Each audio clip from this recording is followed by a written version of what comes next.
The baleful curse of Shulin. My maternal grandmother Lin Dan, a woman of Shulin in Taipei, was born into a poor household. Her father had only recently secured a modest government stipend, and her mother managed the home with tireless diligence.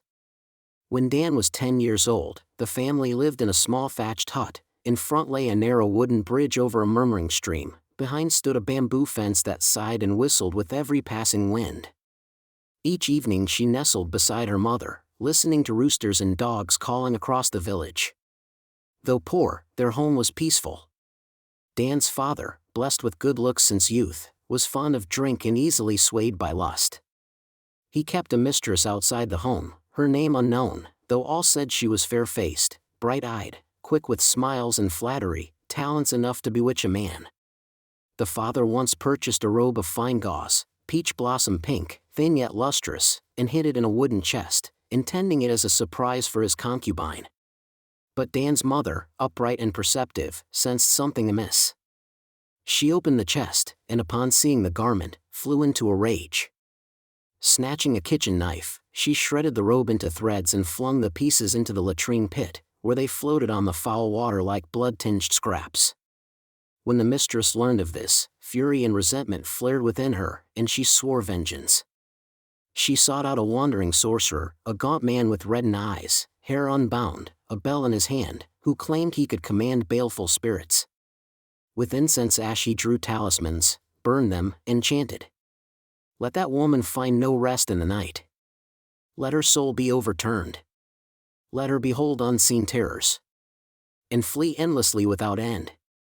When the incantation ended, the wind suddenly blew backward, and the lamplight split into 3. The mistress rejoiced, paid the sorcerer silver shards, and urged him to bring swift results. From that night on, at the stroke of midnight, Dan heard footsteps tapping on the small bridge, sometimes like a barefoot child, sometimes like a patrolling soldier. The steps grew nearer and nearer, as though approaching the door. Her mother, hearing them, would instantly change in countenance, sweat poured down her back as she clung to the wall and gasped, "The police are here. We must flee at once." Her voice sounded like one startled awake from a nightmare, frantic and uncontrollable. She would seize Dan's arm and drag her around the hut, running, crouching, hiding. Chickens fluttered in alarm, dogs barked wildly, and the young girl cried until dawn. The next night was the same. The moonless sky was pitch black. Dan heard the wind carrying funeral music, the wailing of swollen horns, half like sobbing and half like a ghost's howl, now distant, now near. Cold strands of chill air brushed across her cheeks like invisible threads, seeping into her bones. Her heart hung by a single thread. She wished to cry but could not. She could only cling to her mother as they ran. Night after night her mother grew more deranged, sometimes clutching her head and muttering, sometimes laughing suddenly or bursting into tears. Her eyes saw nothing, yet she kept murmuring, "The constables are coming," as though startled by phantoms. After 10 days or more, her mother grew gaunt as a skeleton, and Dan's little feet were worn raw. Neither resembled a living person.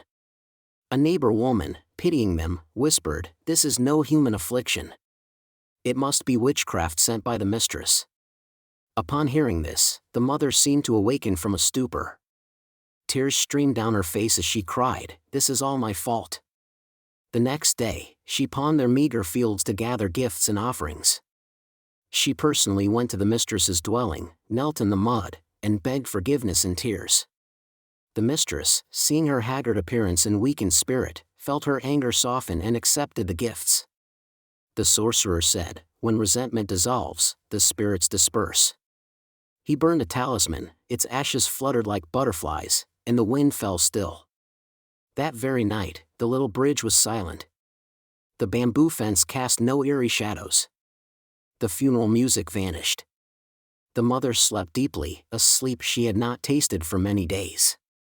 Dan heard only the chirping of insects, which sounded to her like the music of heaven. After a few days, the mother's mind cleared, her spirit calmed, and all madness disappeared. Yet whenever Dan recalled those nights, terror still clutched her heart. The historian of the strange comments. Where the human heart harbors resentment, ghosts borrow its power.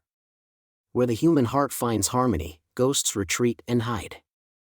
All fortune and disaster in this world arise from a single thought. The calamity of his household was not caused by spirits, but by the human heart itself.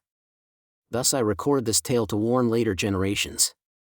A crack within a household invites baleful shadows. A single moment of forbearance surpasses 100 sorcerers' curses.